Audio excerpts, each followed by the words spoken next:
నా స్నేహితుడు ప్రవీణ్ గారు సుభాష్ పాలేకర్ పద్ధతిలో ప్రకృతి వ్యవసాయం చేస్తున్నారు. ఈరోజు జీవామృతం చేస్తున్నాము. మొదటిగా ఒక 200 లీటర్ల డ్రమ్లో కొంచెం వెలితి వదిలి నీళ్లు పట్టాము. అందులో 6 లీటర్ల గోమూత్రం కలిపాము.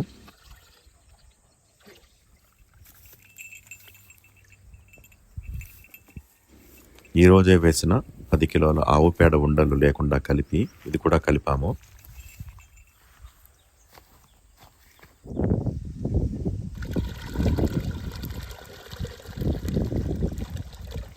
ఒక కిలో బెల్లం పొడి బాగా పాలకంలా కలిపి ఇది కూడా కలిపాము.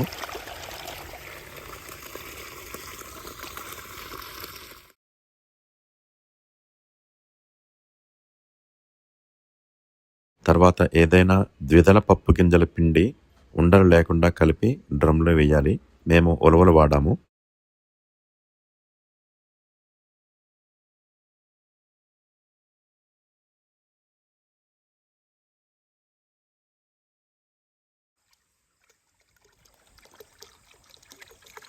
పొలం బోర్డర్ నుంచి తెచ్చుకున్న పెద్ద గుప్పెడు మట్టి కూడా నీళ్ళలో కలిపి డ్రమ్లో పోసాము.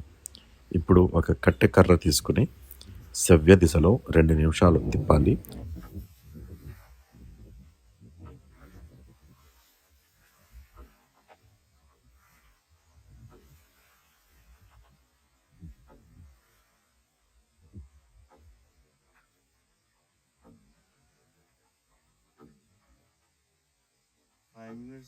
చివరిగా ఒక గోనె సంచి లేదా ఖాదీ వస్త్రాన్ని కప్పి తాడుతో కట్టాలి.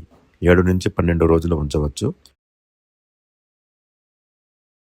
చివరి రోజు వరకు రోజు 3 సార్లు 2 నిమిషాల పాటు సవ్య దిశలో తిప్పాలి.